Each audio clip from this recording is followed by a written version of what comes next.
Over 4 decades, almost 5. Does it feel like that? Well, I was in my mid-20s when I moved to Evansville, and I had been in broadcast news for about 4 years while I was in college. Came down here in 1975, a year after I graduated from college, and I didn't know one thing about Evansville, Indiana, really, other than what I could see in the library. We didn't have, obviously, Google then and what have you. But it was all film in this market. And we had a whole different set of deadlines that we have now. But it was so different then because we had what's called appointment viewing. In other words, there were basically 2 opportunities at the time. You could sit down and watch news in the evening. That was usually at 6 and 10. When I moved over at 25 started the first 5 o'clock newscast, and that was in late '77. I was still at WFIE as their weekend anchor up until January of '78. Then I came over here as weeknight anchor. 2 newscasts, and we were at the mercy, of course, of film, so there was a bit of a wait.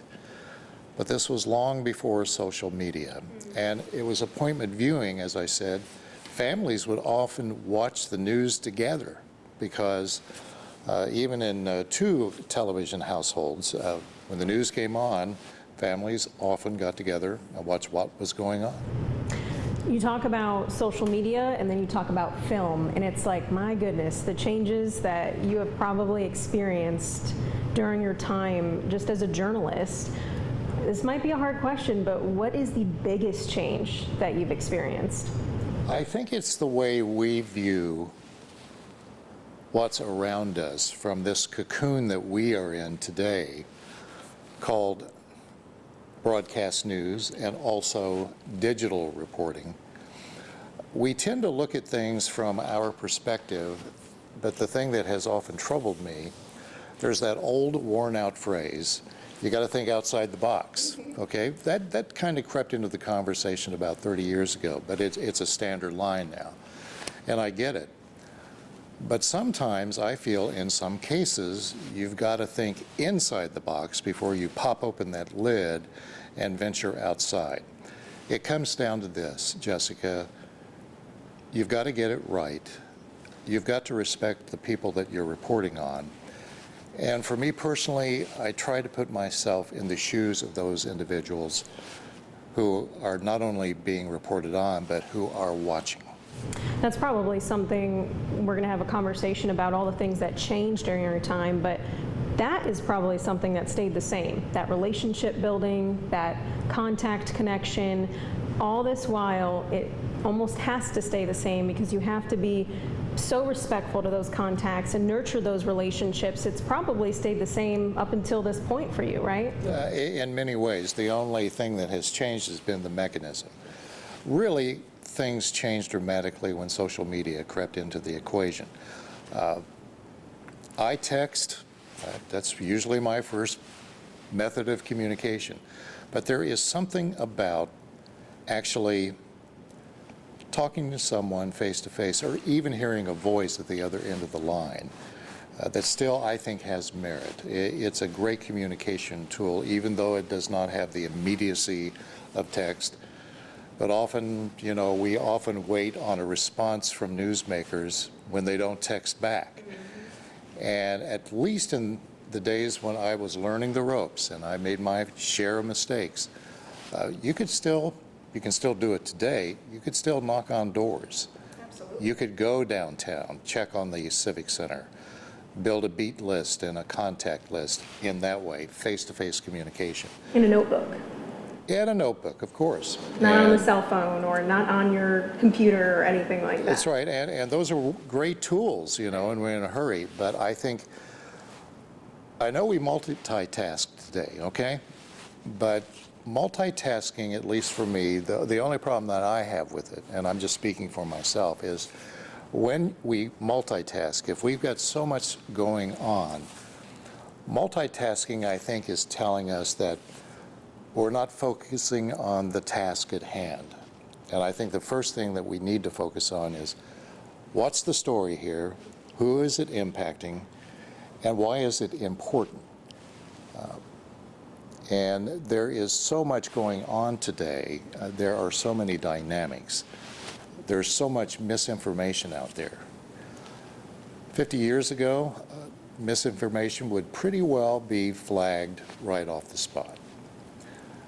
But we have to filter that. And as you well know, being an anchor and a journalist, sitting at that desk, we're often the last filter. Almost always the last filter. So if it spills out over the air, it's usually whoever's at that desk or possibly a live field reporter who may be doing something that we need to be more careful about. I want to talk to you about relationship building because I feel like you know everyone and everyone knows you for very good reason, I know. But I feel like when you do in-depth or we need an expert on X, Y, and Z, or you just need to get a better opinion on this topic we're trying to tackle for the day, I feel like you always have a source that you have a good relationship with. Through the years, how have you had to cultivate those relationships, and has it changed? I know we use social media and the email and the text and whatnot, but has that process changed for you today and then from the start of your career? Well, back in the old days, I did a story about Evansville, Indiana, having more snow days than any other city in the state. And we're down here in hot and humid Evansville, Indiana. I grew up in East Central and North Central Indiana, where they have, on average, in some places, 20 to 30 inches of snow. And we did a comparison, basically, about how many snow days they had up there. They had maybe 2 or 3, and we had, at the time, this goes about 50 years, we had about 15 snow days where school was canceled. I just reported the facts on that. But I think I possibly burned myself. Oh, no. Because sometimes you have to, and we were getting both sides, but you have to really respect those that you, again, are questioning. And in today's world, the thing that has changed, you talk about then and now. I grew up in the era where Walter Cronkite, Huntley and Brinkley, Peter Jennings, Dan Rather, we did not have these competing ideologies in the mask of, in many cases, cable news. Liberal versus conservative, but it's gone a step further. It's more or less referred to now as left-wing, right-wing, extreme right-wing, extreme left-wing. And that's why I think if we could just zero in on the facts and report the news in a wall-to-wall fashion, like what was done many, many years ago, instead of reacting to the news like many of us do today, but actually reporting it, I think we would get back on our feet journalistically. I agree. So in all this talk of change, what do you feel will stay consistent in this industry no matter how many years pass? True journalists will stay in it because it's worth the fight. If you have any doubts that if you're watching the clock, so to speak, constantly, all due respect, I would say, find a different career. It's not for you. And you're going to get frustrated in fighting the fight and reporting. I like to leave my shift at night thinking, we got it right, we told the truth, that's our job. It's very simple. It's not a complicated, we need more graphics up there, more stingers or whatever you call it, flash and bang. Telling the truth. And I'm sure for everyone listening and the viewers every night that is very appreciated to hear from somebody. It's just not, I think there's a lot of great journalists out there who, I think, and there's so many people out there who want that. And just getting back to history, it's a great story. A great story. What some of the local individuals who did so much 50, 60, 70 years ago, they have great stories to share.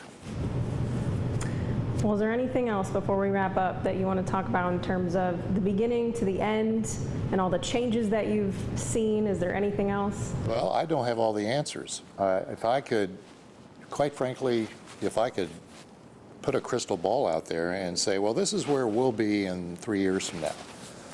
That's one reason why I want to stay somewhat involved, not in the role that I'm playing here at Channel 25 and Channel 7, but stay involved with communication, journalism, and community service. Yep. Well, thank you, Brad. Thank We're you, excited Jessica. to see what you do next. We'll see.